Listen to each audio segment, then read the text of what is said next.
अपर्णा जी।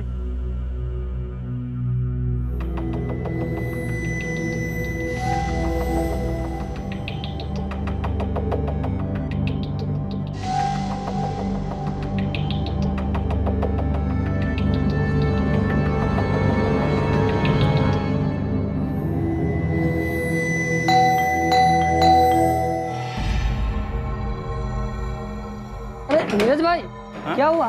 देखिए ना, ये अपर्णा जी दरवाजा नहीं खोल रही है। दरवाजा नहीं खोल रही? हाँ,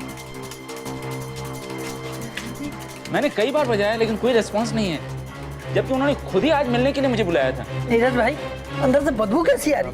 बदबू तो बहुत अजीब सी आ रही है, पता नहीं अंदर क्या रखा हुआ है। अरे अपर्णा जी दरवाजा नहीं खोल रही यार।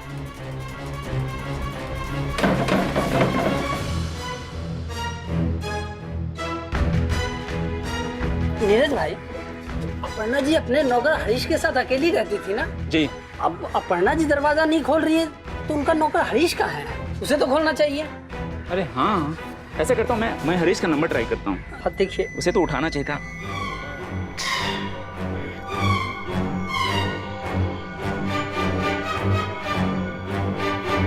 अरे उसका फोन तो स्विच ऑफ बता रहा है। अब तो मुझे भी टेंशन हो रहा है, कहीं अपर्णा जी किसी प्रॉब्लम में तो नहीं है। ऐसा करते हैं, दरवाजा तोड़ देते हैं। अरे नहीं नहीं नीरज भाई, बिना सोचे समझे काम करने से पहले हम पुलिस को फोन कर लेते हैं। ठीक है तो भाई हो, बराबर। पुलिस को फोन कीजिए। मैं फोन करता हूँ।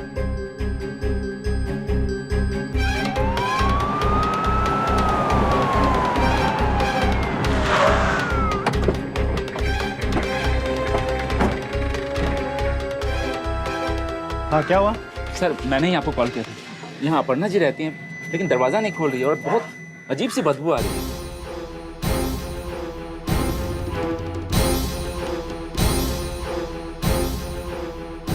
तोड़ दो। जी सर।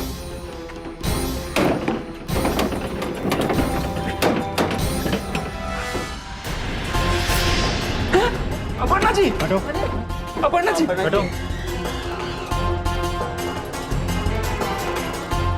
आप पीछे हटिए, पीछे हटिए। अपर्णा जी, लाश को पोस्टमार्टम के लिए ले चलो। जी सर। नमस्कार, सावधान इंडिया इंडिया फाइट्स बैक में मैं सुशांत सिंह आप सभी का स्वागत करता हूं। अभी अभी आपने देखा कि किसी ने एक बुजुर्ग महिला की बेहद निर्ममता से हत्या कर दी। आखिर इतनी उम्रदराज औरत से किसी की क्या दुश्मनी हो सकती है और इतनी निर्ममता से क्यों मारा गया उन्हें? आज की हमारी घटना है महाराष्ट्र के नासिक शहर की, एक ऐसी घटना जिसने पूरे शहर को चौंका कर रख दिया। इनके फैमिली में से किसी का भी फोन नंबर है आप लोगों के पास? सर, इनकी एक पोती है जो मुंबई में रहती है, उनके पति का नंबर है मेरे पास। फोन लगाइए।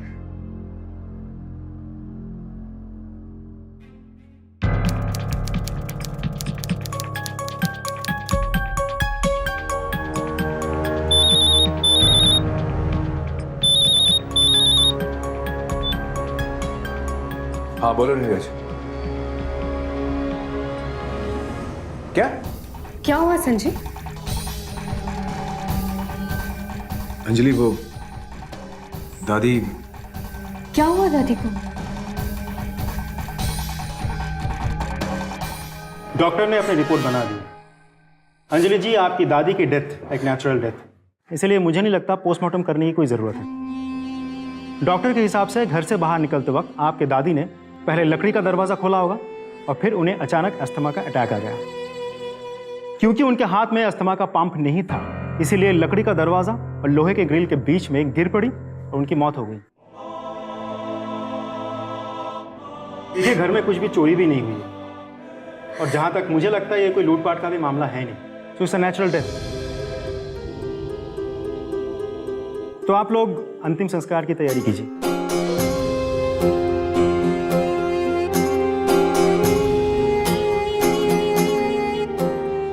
अंजलि, संभालो अपने।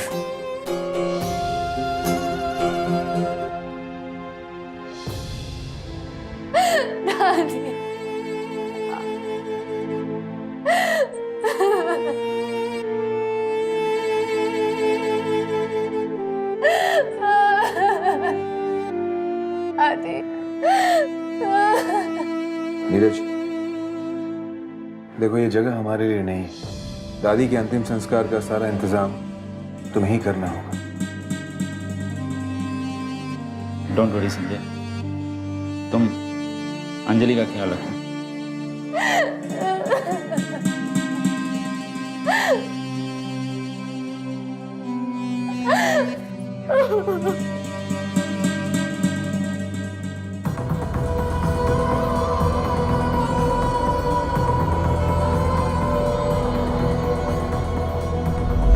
क्योंकि उनके हाथ में अस्थमा का पंप नहीं था, इसीलिए लकड़ी का दरवाजा और लोहे के ग्रिल के बीच में गिर पड़ी और उनकी मौत हो गई।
रुक जाइए, अंतिम संस्कार के लिए अभी बॉडी नहीं ले जा सकती, मैं पोस्टमार्टम के लिए भेजना होगा।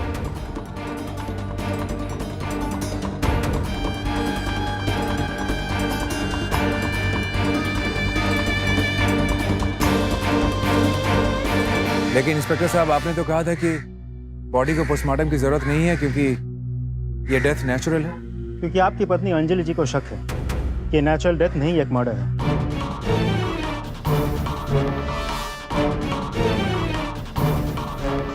सर, मैं अपनी दादी को अच्छे से जानती हूँ। घर से बाहर जाते वक्त वो कभी भी अपना अस्थमा पंप नहीं भूलती थी, लेकिन जब मैं यहाँ आई तो उनका पंप पर्स में नहीं बल्कि अंदर रैक पे रखा हुआ था। इसका मतलब है कि दादी घर से बाहर नहीं जा रही थी। लेकिन अंजलि, ये भी तो हो सकता है कि दादी पंप लेना ही भूल गई हो। संजय, दादी पर्स भूल सकती थी लेकिन अपना पंप नहीं। अरे दादी, अब जल्दी चलो, देर हो रही है। अरे दादी, अब चलो, भी लेट हो जाएगा। हाँ बाबा, हाँ आ रही हूँ। इस उम्र में अभी कितना भगावे, थोड़ी तो शांति रख। चलाती हूँ। अरे बाप रे, मेरा पर्स भूल गई। दादी, पर्स छोड़ो, आपने अपना पंप लिया, वो फुसफुस। अरे इस उम्र में मैं सब कुछ भूल सकती हूँ, तू चिंता मत कर। लेकिन ये मेरा फुसफुस, ये नहीं भूल सकती। अच्छा, आपकी दादी यहाँ अकेली रहती थी या इनके साथ कोई रहता था? उनके साथ हरीश नाम का एक सर्वेंट था, लेकिन जब से हम लोग यहाँ आए हैं हमने उसे नहीं देखा। उसका अता पता है आपके पास? इंस्पेक्टर, दरअसल पिछली बार जब हम यहाँ आए थे तो हमने ही हरीश को यहाँ पे रखवाया था। नीरज ने उसे हमारे पास भिजवाया था। जी, मैं उस नौकर को तब से फ़ोन लगा रहा हूँ जब से मैं अपर्णा जी से मिलने आया था, लेकिन उसका फ़ोन स्विच ऑफ बता रहा है। वैसे आप इन लोगों के कौन लगते हैं? वैसे तो मैं इस एरिया का प्रॉपर्टी डीलर हूँ, लेकिन अपर्णा जी मुझे बहुत अच्छी तरह जानती थी। सर, नीरज जी हमारे फैमिली मेंबर जैसे ही। ओके, देखिए घर में चोरी वगैरह तो नहीं हुई है, इसलिए नौकर का मोटिव मुझे नहीं लग रहा है, लेकिन फिर भी पूछताछ करना जरूरी है। आपके पास उसका अता पता, एड्रेस, फ़ोन नंबर वगैरह कुछ है? जी, नंबर तो उसका लग नहीं रहा है, लेकिन उसके गांव का एड्रेस है मेरे पास। एड्रेस और फ़ोन नंबर लो और पता करो, और बॉडी को इमीडिएटली पोस्टमार्टम के लिए भेज दो। अंजलि जी, आपसे एक रिक्वेस्ट है, जब तक हम किसी नतीजे पर नहीं पहुंच जाए, आप और आपके पति संजय जी शहर से बाहर मत जाइए। जी।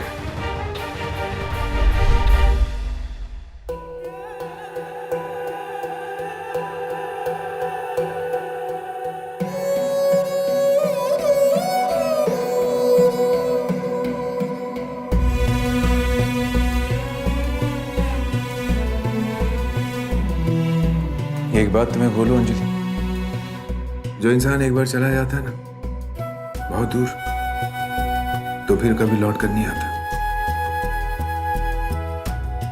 दादी हमसे बहुत दूर जा चुकी है, वो कभी अब वापस नहीं आएगी। फिर ये पुलिस केस वगैरह ये सब करके क्या फायदा है बताओ?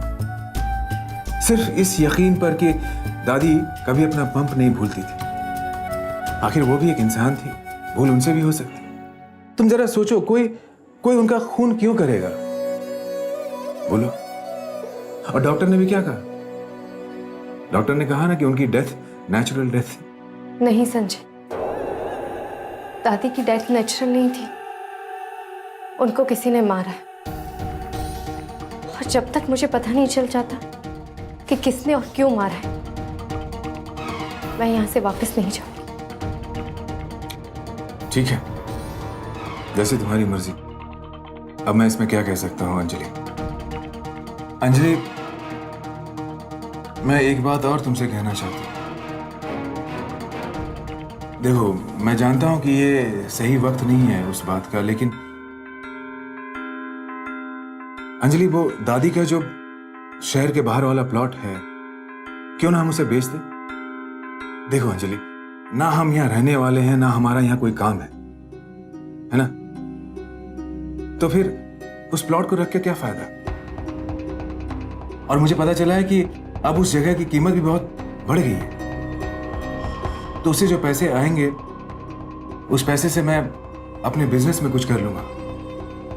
तुम तो जानती हो अंजलि कि इस सेशन की वजह से मेरे बिजनेस में कितना बुरा असर पड़ा है, कितना बुरा चल रहा है मेरा बिजनेस।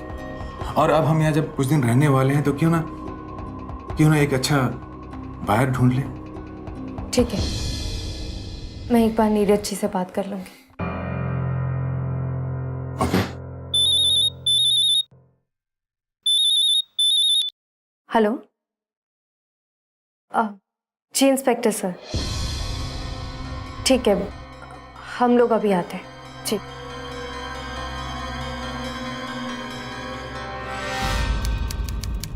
यही आपकी दादी का नौकर है? जी सर, यही हरीश है। साहब, हमें कुछ पता नहीं था साहब। 3 दिन पहले अपर्णा मैडम ने हमें छुट्टी दी थी, गांव गए थे, कुछ काम था। हमें क्या पता था कि हमारे जाते ये सब हो जाएगा। झूठ बोल रहा है तू? नहीं साहब, हम आपसे झूठ क्यों बोलेंगे? अपने सच का सबूत भी नहीं दे सकते साहब। अपर्णा मैडम जिंदा होती तो वही बता देती कि हम झूठ नहीं बोल रहे हैं। ठीक है, जा तू, लेकिन जब तक ये केस सॉल्व नहीं हो जाता, शहर छोड़ के बाहर मत जाइए, समझा? जी साहब। चल। देखिए, हम अपनी तरफ से पूरी कोशिश कर रहे हैं, लेकिन हमारे हाथ ऐसा कोई भी सबूत नहीं लग रहा है जिससे हम किसी पे शक कर सके या हमें इससे ज़्यादा कुछ पता चल सके। एक बार पोस्टमार्टम रिपोर्ट आ जाने दीजिए, सब कुछ पता चल जाएगा। जी, थैंक यू।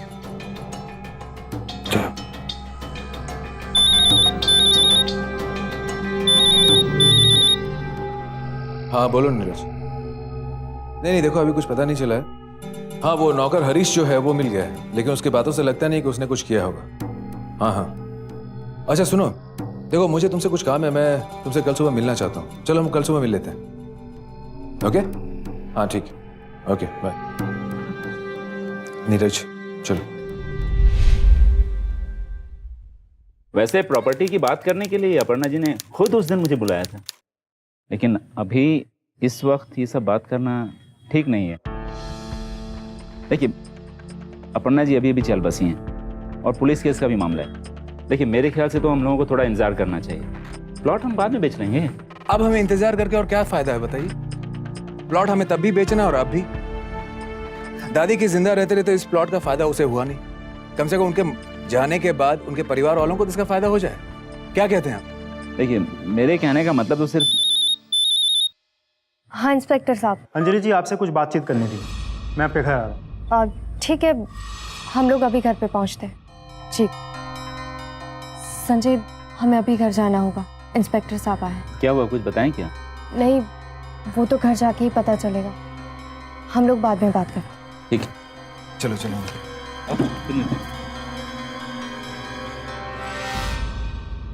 अंजलि जी, मुझे आपसे ये जानना है कि आपके दादी के मौत के वक्त आप और आपके पति संजय जी कहाँ थे? सर, मैं उस दिन मुंबई में थी। इनफैक्ट मैंने दादी को कॉल भी किया था, लेकिन उन्होंने नहीं उठाया। मैंने कई बार दादी को कॉल किए थे, लेकिन मुझे क्या पता था कि। और सर, संजय उसी दिन पुणे से वापस आए थे। ये अपनी बिजनेस ट्रिप के लिए गए थे। उसी दिन, मतलब जिस दिन दादी की मौत हुई थी। जी नहीं मैडम, आपके पति किसी बिजनेस ट्रिप से बाहर नहीं गए थे। मतलब ये कि ये नासिक में थे।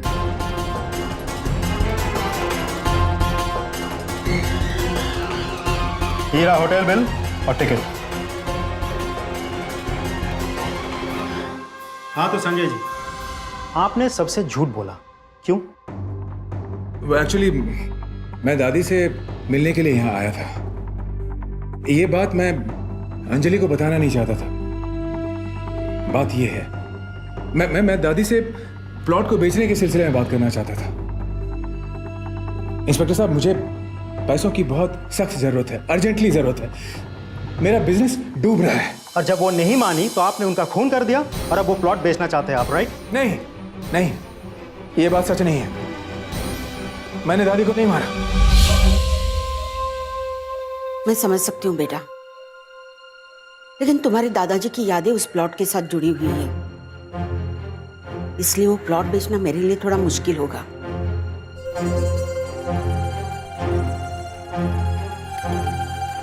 पर मैं समझ सकती हूँ बेटा, जब मुझे पता है कि मेरे बच्चे मुसीबत में हैं, तो उन्हें मुसीबत में छोड़कर वो प्लॉट रख के मुझे क्या फायदा। और ये प्लॉट बेच के अगर मैं तुम्हारी मदद कर सकती हूँ तो और ही अच्छा लगेगा ना मुझे। दादाजी की यादें तो मेरे साथ हमेशा मरते दम तक रहेगी। ये प्लॉट रहे ना रहे, जो कुछ भी है वो तुम्हारा और अंजलि का ही तो है। ठीक है, मैं नीरज जी से बात करके किसी अच्छे इंसान को ये प्लॉट बेचने के लिए बोल देती हूँ। अरे हाँ, मुझे तो याद ही नहीं था कि ये नीरज प्रॉपर्टी एंड लैंड में भी डील करता है ना दादी? और इसलिए मैंने अंजलि को नहीं बताया, क्योंकि मैं चाहता था कि दादी अंजलि को बताए और अंजलि खुद उस प्लॉट के बारे में नीरज से बात करे। दादी को मारने की बात मैं सोच भी नहीं सकता। लेकिन संजय, तुम्हें मुझे बताना चाहिए था। I am sorry Anjali, I am sorry. देखिए मैडम, अब ये केस बहुत डिफिकल्ट हो गया। आपकी दादी के मर्डर के लिए हमारे पास किसी के खिलाफ कोई सबूत नहीं है और मेडिकल रिपोर्ट के मुताबिक ये डेथ नेचुरल है। और सर वो पोस्टमार्टम रिपोर्ट, वो अभी आना बाकी। संजय जी, आपको हमारे साथ पुलिस स्टेशन चलना होगा, कुछ फॉर्मेलिटीज और पेपर वर्क्स पूरी करनी है। आइए जी।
आपका शक बिल्कुल सही है अंजलि जी, ये कोई सिंपल नेचुरल डेथ नहीं है, ये केस कुछ और ही कर रहा है। देखिए, आपके घर का एक भी लॉक, दरवाज़ा या खिड़की टूटा हुआ नहीं है, लेकिन फिर भी वो जो कोई भी है घर के अंदर तक पहुंचा है। मतलब साफ है, वो कोई ऐसा है जिसके पास घर की चाबी होती है। हरीश, आपका नौकर, उसके पास भी एक चाबी होती है ना? जी। तो ये हरीश ही तो कुछ गड़बड़ नहीं कर रहा है। गायकवाड़ जी सर, एक काम करो, उसे थाने उठाकर लेकर आओ।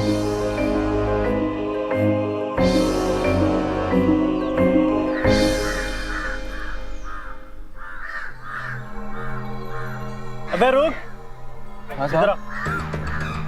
चल, तेरे को थाने ले जाना है, पूछताछ करनी है। साहब उस दिन बड़े साहब को सब सच सच बता दिया था ना। चल ना, बड़े साहब ने ही बुलाया तेरे को। अब मैंने अरे कुछ नहीं सारे कहा, सवाल मेरी जवाब तू ही कोई करेगा क्या? थाने चल के ही बताएंगे तेरे को सब कुछ। साहब, ये कह रहा था मैंने साहब को उस दिन सब कुछ बता दिया है, फिर क्यों दोबारा लेकर जा रहे हो? हाँ बेटा, लेकिन तूने हमें ये थोड़ी बताया था कि उस दिन के बाद तू गायब होने वाला है, वो भी अपर्णा जी के घर के चाबी लौटाए बिना, अपने पगार लिए बिना। हाँ क्यों बे? बोल। साहब हमारे पास कोई चाबी नहीं थी साहब। कुछ दिन पहले सब्जी लेने मार्केट गए थे, तभी चाबी घर भूल गए थे साहब सच में।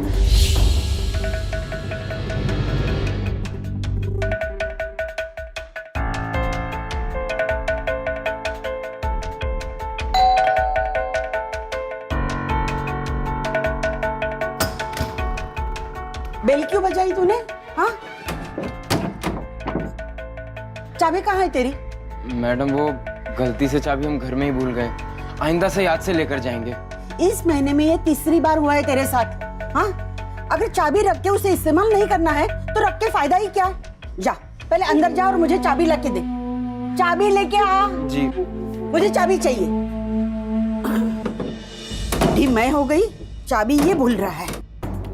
बस उसी दिन के बाद मैडम ने हमसे चाबी ले ली। माता रानी की कसम साहब, उस दिन के बाद हमने चाबी को देखा तक नहीं।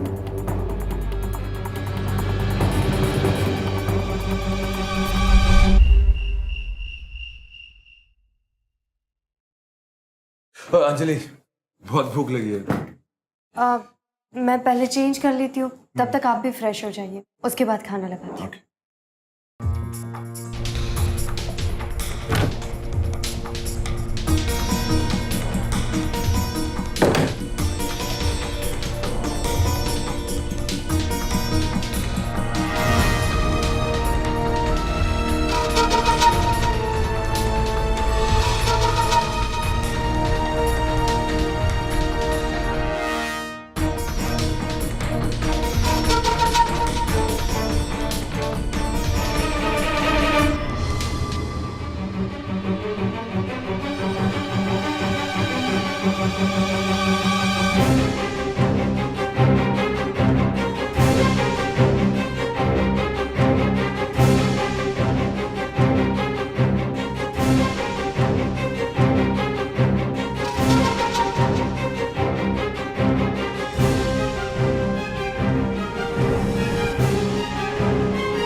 वापस चले जाओ तुम लोग, वरना अच्छा नहीं होगा। कौन हो तुम लोग? ए, रुको, कौन हो?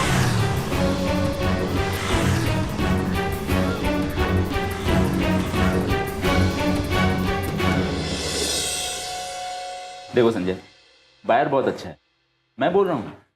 लो, अंजलि भी आ गई। अंजलि, नीरज एक बहुत अच्छा डील लाया है। दादी के घर और प्लॉट को मिलाकर पूरा 2 करोड़ का डील दे रहा है, और 1 टाइम चेक पेमेंट करने के लिए भी होता है यार।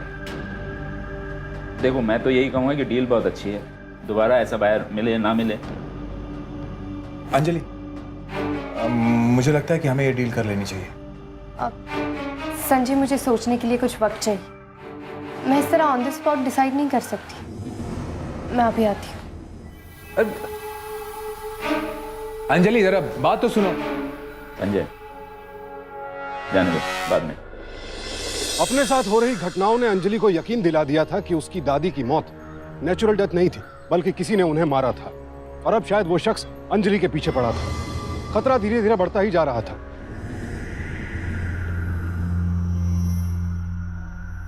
वापस चले जाओ तुम लोग, वरना अच्छा नहीं होगा।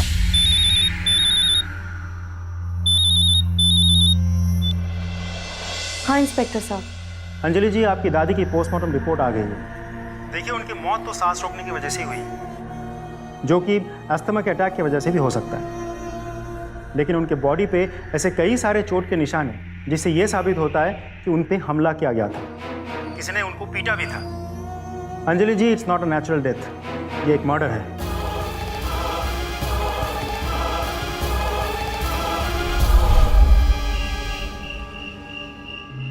Anjali ji, it's not a natural death, ये एक मर्डर है। Anjali ji, it's not a natural death, ये एक मर्डर है।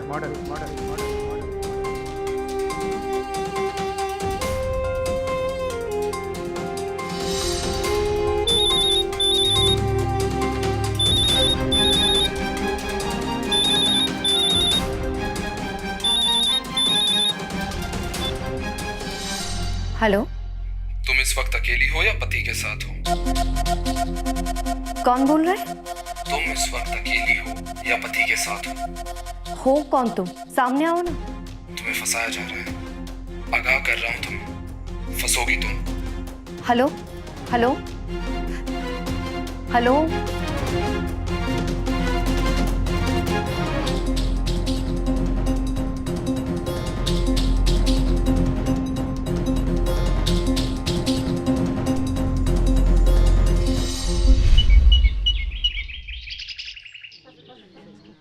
भैया गाजर कैसे 20 दिया? का पाव किलो। पाव किलो दे दीजिए।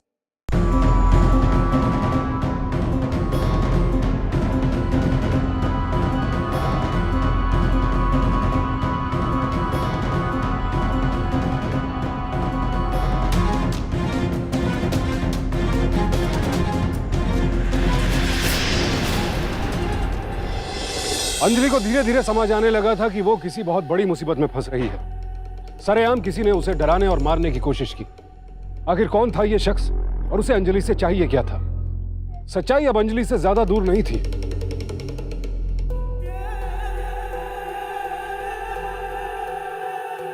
भगवान का शुक्र है अंजलि कि वो पानी था, एसिड नहीं था।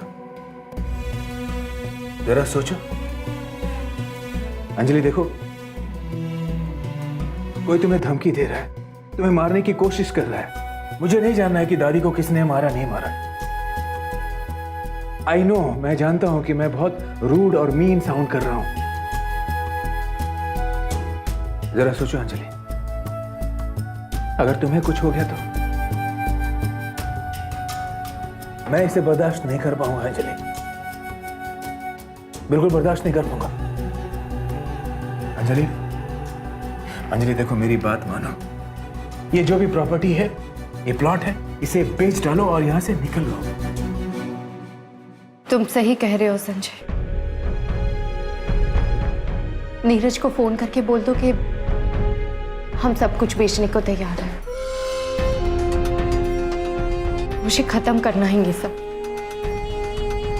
ठीक है, ये ठीक रहेगा।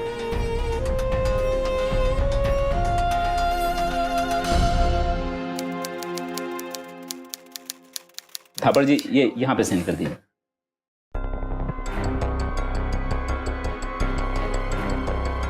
अंजलि, तुम बस इसके नीचे यहां साइन कर दो।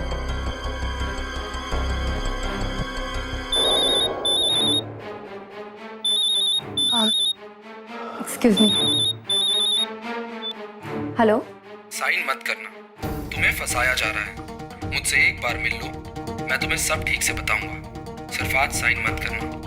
तुम्हारे अच्छे के लिए बोल रहा हूँ मैं। अपना अच्छा चाहती हो तो किसी से मेरे बारे में कुछ भी मत करो। लेकिन मुझसे मिलने के बाद भी अगर तुम्हें ये डील करनी हो तो फिर तुम्हारी मर्जी। अगर तुम्हें भरोसा नहीं तो मिलने की जगह भी तुम्हें बता देना। मैं तुम्हें फिर से फोन करूंगा। बाय। हेलो। इसी बिजनेस को बढ़ाने के लिए अरे संजय, हमें अभी चलना होगा। सॉरी नीरज जी, हमें चलना होगा। सॉरी मिस्टर थापर, ये डील हम शाम को कर लेते हैं मिस्टर थापर। चलो संजय। अरे लेकिन ऐसे कैसे जा सकते हो बीच में हम? प्लीज संजय, जरूरी काम है। अंजलि कोई खास बात? जी जी नीरज जी, जरूरी काम है। चलो संजय, मैं तुम्हें बाद में बता दूंगी। चलो नीरज,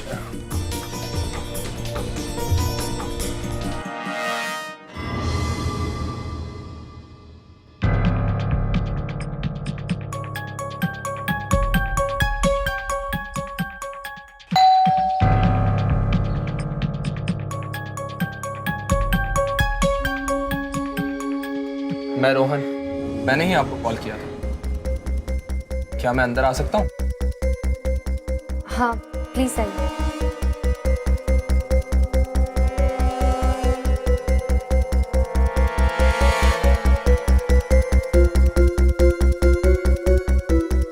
संजय, ये रोहन है जिन्होंने फोन किया।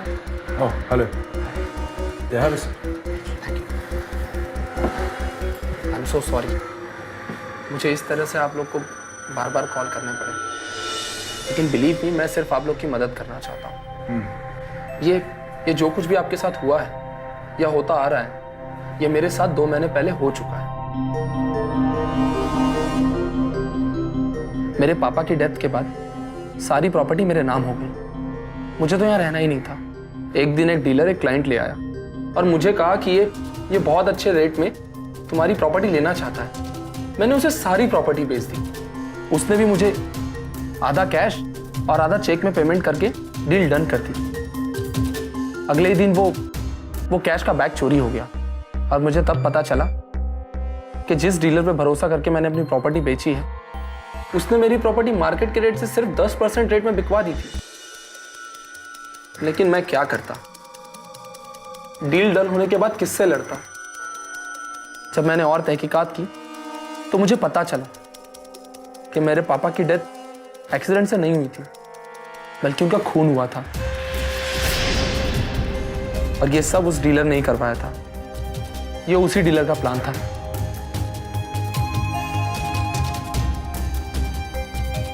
अंजलि, तुम उस प्रॉपर्टी डीलर का नाम सुनोगी तो और भी हैरान हो जाओगी। नीरज? हाँ, नीरज। वो इस तरह से अकेले रहने वाले लोगों को मरवा देता है। रिश्तेदारों के आसपास ऐसा माहौल बना देता है कि वो अपनी प्रॉपर्टी कम दाम में बेच दे। वो लोग भाड़े के लोग होते हैं। वो खुद ही उन्हें पैसा देता है और खुद ही चोरी करवा लेता है और फिर उसी प्रॉपर्टी को मार्केट रेट में बेच देता है। मुझे भी उसने 50% कैश और 50% चेक में पेमेंट करने की बात की थी। हाँ, इसीलिए मैं आपको आगाह करने आया हूँ। वो लोग बहुत ही खतरनाक हैं।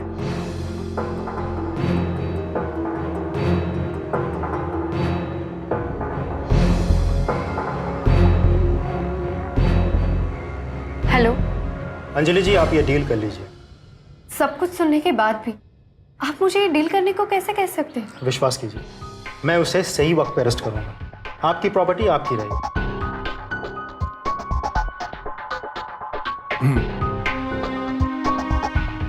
ठीक है, आइए।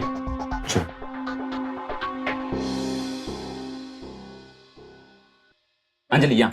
जी। Good, now deal is done. ये रहा आपका 1 करोड़ का चेक और ये रहा 1 करोड़ कैश। कंग्रेचुलेशन। बधाई हो संजय, बधाई हो। बधाई नीरज, तुम्हें भी। कंग्रेचुलेशन। Thank you Neeraj. धन्यवाद थापर साहब। Thank you mister Thapar. बधाई थापर साहब। थापर आपको भी। ये तुमने बहुत सही डिसीजन लिया अंजलि। अब तुम लोग दोनों बेफिक्र होकर, तुम और संजय, नए सिरे से अपनी जिंदगी की शुरुआत करो। देखो, मैं जानता हूं कि दादी जी की यादें इस प्रॉपर्टी के साथ जुड़ी हुई हैं, लेकिन तुम चिंता मत करो। ये थापर जी बहुत अच्छे आदमी हैं, जैसा अपर्णा जी चाहती थी। Okay Neeraj. Okay, thank you very much. Thank you, all the best. Thank you Thapar साहब। चलो चलते हैं। ये मेरे लिए? जी हाँ, और ये कैश भी। Okay okay, bye. चलो बाय। Bye, good luck.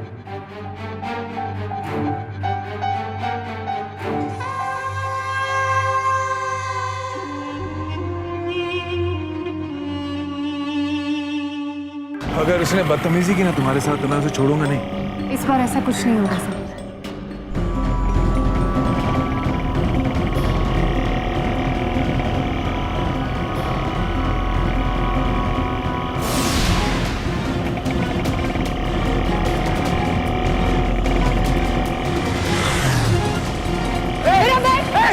रुको रुको संजय संजय ऑटो रिक्शा आ जाओ।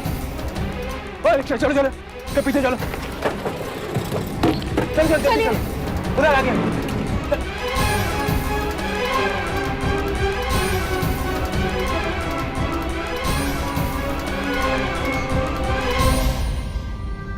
चलो।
कुछ भी बोलो, भाई का काम सही होता है।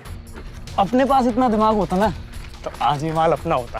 सही बोल रहे हो। बड़ा माल हाथ लगाया आज। बड़ा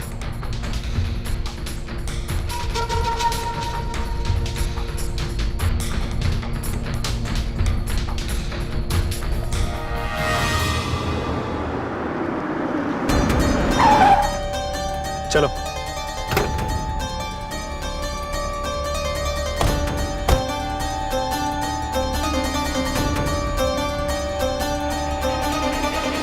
अरे मेरे शक्कर के महादेव, 20 करोड़ की प्रॉपर्टी 1 करोड़ में खरीद के आ रहा हूं। इससे ज्यादा फायदे का सौदा हो ही नहीं सकता। बस अपने लॉयर से बात करके सारी फॉर्मेलिटीज पूरी करके देखना, इस सौदे में मैं 19 करोड़ की प्रॉफिट कमाऊंगा। कितना? 19 करोड़। अरे वाह, कॉन्ग्रेचुलेशन नीरज।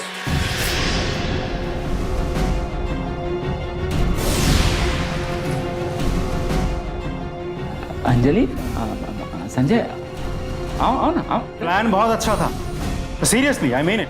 लेकिन क्या करें नीरज साहब, ये क्राइम चीज ही कुछ ऐसी है, कितनी भी कोशिश कर लीजिए ना कहीं से राज खुल ही जाता। देखिए, आप लोगों को कुछ गलत फहमी हो गया। हम तो पकड़ो इसे, पकड़ो। क्या मैम? अंजलि जी और इनके पति तुम्हें अच्छे दोस्त मानते थे और तुम यहाँ बैठ के आराम से पहले इन्हीं लोगों की दादी का खून कर दिया और अब इनको लूटने चले थे, है ना?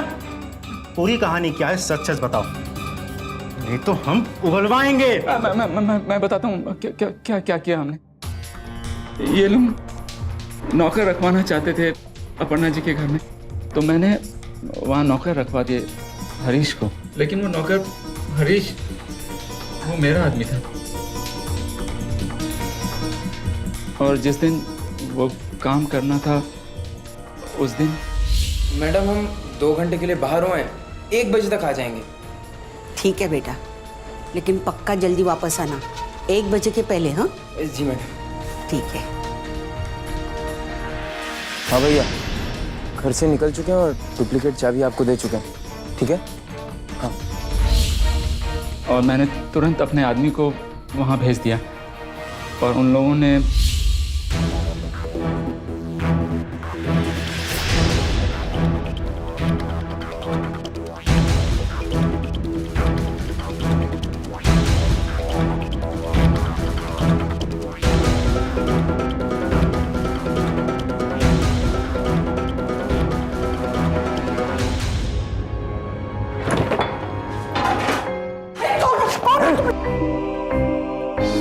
मर गई बुढ़िया। तकिया रख। बच गई।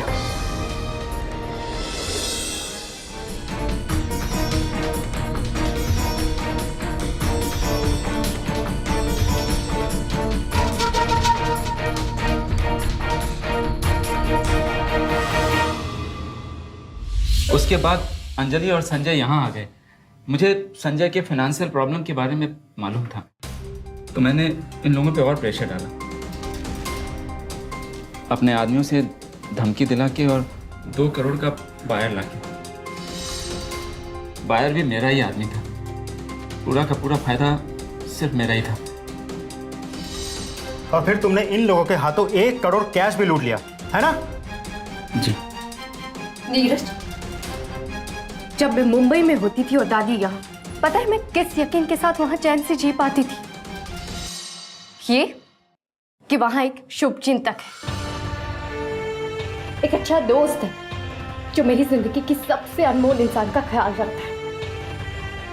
लेकिन नहीं, तुम पे भरोसा करना मेरी जिंदगी की सबसे बड़ी गलती थी। उस नौकर हरीश को उठा के लेके आओ। जी सर। अब उसका बाकी का वक्त जेल में ही बीते। चलो।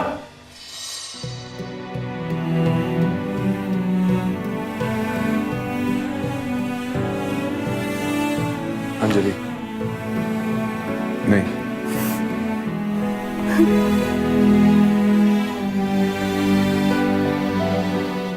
आज के जमाने में किस पर भरोसा किया जाए और किस पर नहीं, ये तय करना बेहद मुश्किल हो गया है। कब कौन किस मौके पर हमारा बुरा कर बैठे कोई नहीं जानता। बाहर का व्यक्ति होने के बावजूद नीरज पर अपर्णा जी को पूरा भरोसा था, और फिर उसी नीरज ने उन पर जानलेवा हमला करवाया और फिर उनका खून करवा दिया। कारण सिर्फ पैसा। पैसा एक ऐसी चीज है जो खून के रिश्तों तक में दरार पैदा कर दे, तो फिर पड़ोसी का रिश्ता क्या चीज है। नीरज को अपर्णा जी की हत्या के लिए आईपीसी के सेक्शन 302, आपराधिक षड्यंत्र के लिए सेक्शन 120B और धोखाधड़ी के लिए सेक्शन 420 के तहत उम्र कैद की सजा सुनाई गई। अपर्णा जी के नौकर हरीश को भी गिरफ्तार कर लिया गया और इस षड्यंत्र में शामिल होने के लिए उसे सेक्शन 120B के तहत 3 साल कैद की सजा सुनाई गई। इसीलिए सावधान रहिए, सतर्क रहिए हर उस व्यक्ति से जो आपके बहुत ज्यादा नजदीक आने की कोशिश करे। इसी प्रार्थना के साथ अब मैं सुशांत सिंह आपसे विदा लेता हूं। फिर मुलाकात होगी ऐसी एक और सत्य घटना के साथ। देखते रहें सावधान इंडिया, इंडिया फाइट्स बैक।